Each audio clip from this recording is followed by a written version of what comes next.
Hi, this is Ian Magaha, and we are taking a look at problem 5 for the coding portion of the midterm exam. So problem 5, I've had difficulties explaining how to do it, so I'm really hoping that this one's going to work out well. But for problem 5, what we're really wanting to do is we want to make a function that will reverse or will invert a given dictionary. So we're going to want to write a function called dictInvert that takes in a dictionary with immutable values and returns the inverse of the dictionary. The inverse of a dictionary D is another dictionary whose keys are the unique dictionary values in D. So the reason why we have to return a new dictionary is because of this fact right here.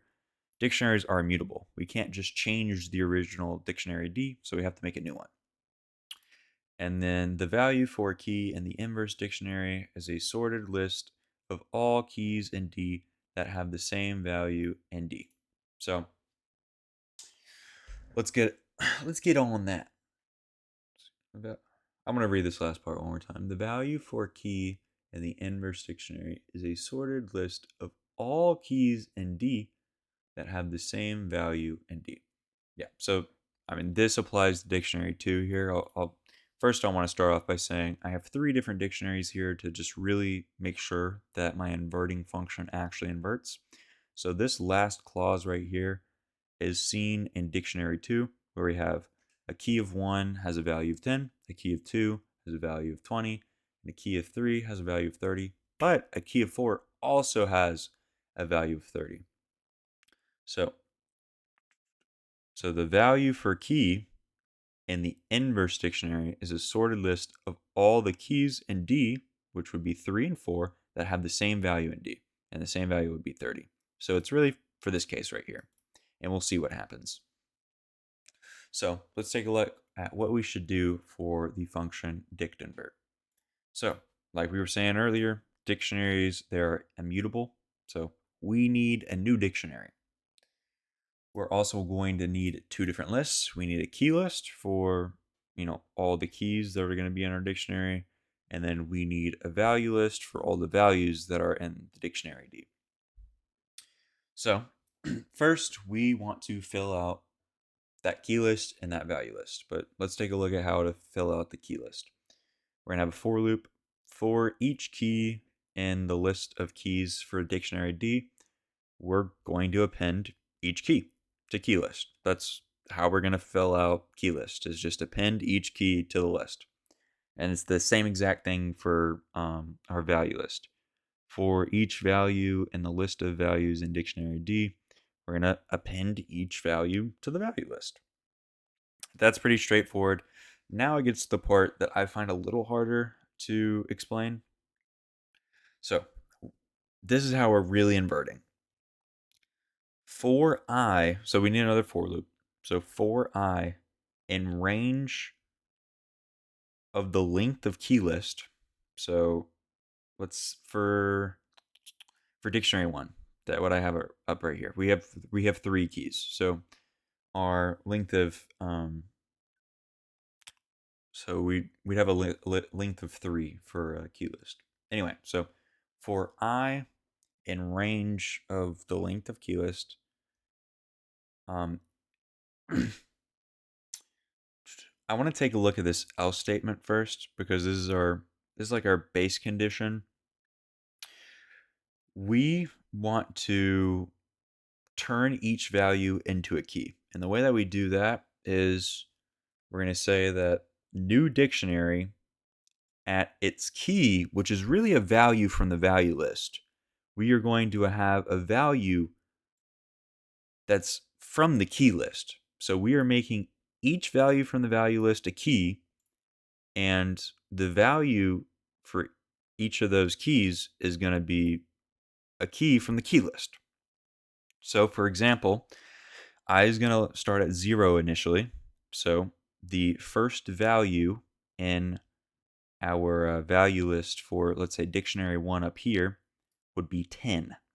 So new dictionary at the key of 10, because value list at the index of 0 would be 10, is equal to key list at the index of 0, and our first key in dictionary 1 is 1. So we're going to have new dictionary at a key of 10 is equal to a value of 1. So that just kind of shows that we've inverted a value being a key now and our keys being a value. But also, if you remember from our problem statement, it says the value for key in the inverse dictionary is a sorted list of all keys in D that have the same value in D. So that is why we have this initial if statement. Because if you take a look at dictionary 2 up here that we initialized, we have that a key of 3 and a key of 4 both equal the same value of 30. So we need an if statement to check this. So if value list at I is in the new dictionary key list, then we want to take a look at, the key. This is going to be our key, which is just, the element in value list. And we want to add a new value of the key list at I. So because of this last condition, we need this if statement where we're going to ultimately have two values for the same key. So overall, to back it up, when we enter this for loop, the first thing we want to check is to see if there's already a value, or sorry. No. First thing we want to check is if there's already a key in our new dictionary that matches a prospective key. So, because we are switching values for keys, we're going to check this value to see if it's already in the key list. And if it is already in that key list, whatever the corresponding key for that value is, we're going to turn that corresponding key into a value, and we're going to add it to that value from the initial dictionary D, which is now a key. So once we add that new value, we're going to have 2, 3, whatever. We're going to have multiple values for that key that was initially a value in dictionary D. And then if that's not a case, if we don't already have that value in the new dictionary's keys, we just, we turn that value into a key, and then whatever its corresponding key was for the original dictionary D, we turn that key into a value. And then we just loop. And after looping through, we have a completely new inverted new dictionary, and we just return it. So what I wanted to do here to show that our inverting function truly works correctly is that we have 3 dictionaries, as I was showing earlier. We have dictionary 1, which is, key 1 with the value 10, key 2 with the value of 20, key 3 with the value of 30. Dictionary 2 has a key of 1 with a value of 10, key 2 with a value of 20, key 3 with a value of 30, key 4 with a value of 30. And if you take a look at dictionary 3, has a key of 4 with a boolean of true, key 2 with a boolean of true, and 0, or key 0 with the boolean of true. So let's go ahead and invert all of these dictionaries. So when we do that, we print them out. Now 10 is the key when originally it was the value, and 1 is the value when it was initially the key. And this, for dictionary 1, that's, it follows the same trend. So 20 was the value, 30 was the value. Now those are keys. 2 was a key, 3 was a key. Now those are values. It's inverted like we expected. So dictionary 2, it varies in the fact that there were 2 different keys that had the same value. So let's take a look at this. Same thing.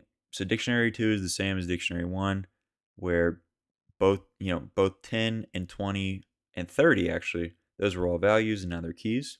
But dictionary 2 varies in the fact that there are 2 values here.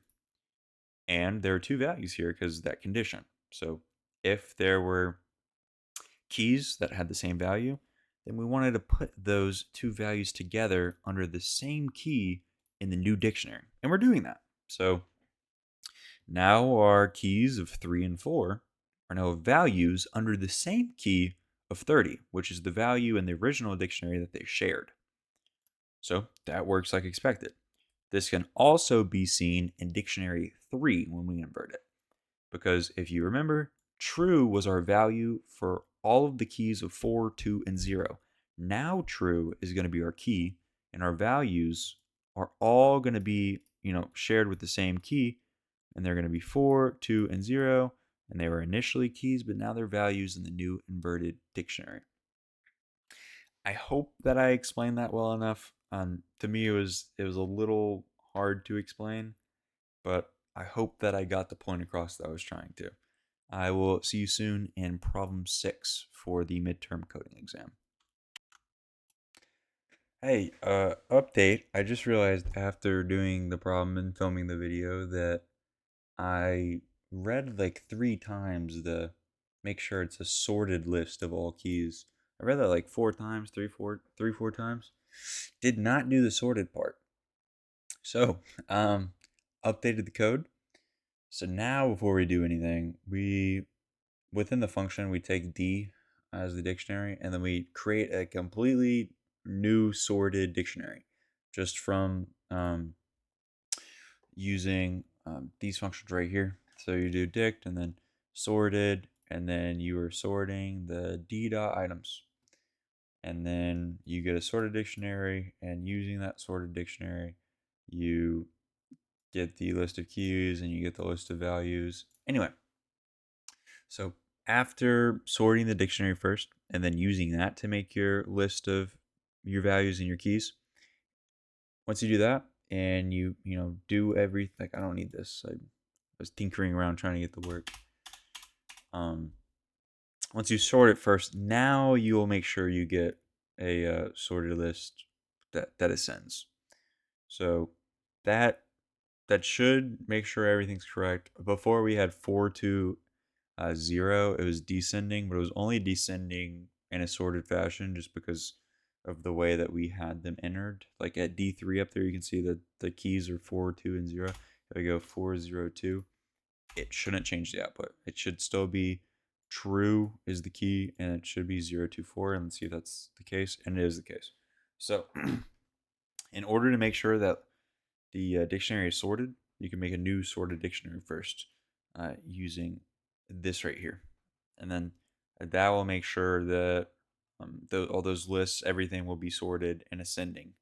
So that should take care of the part where there should be a sorted list of all keys in D that have the same value in D. So yeah, I'm gonna make sure to attach this to the first video that I filmed. And yeah, y'all have a good one.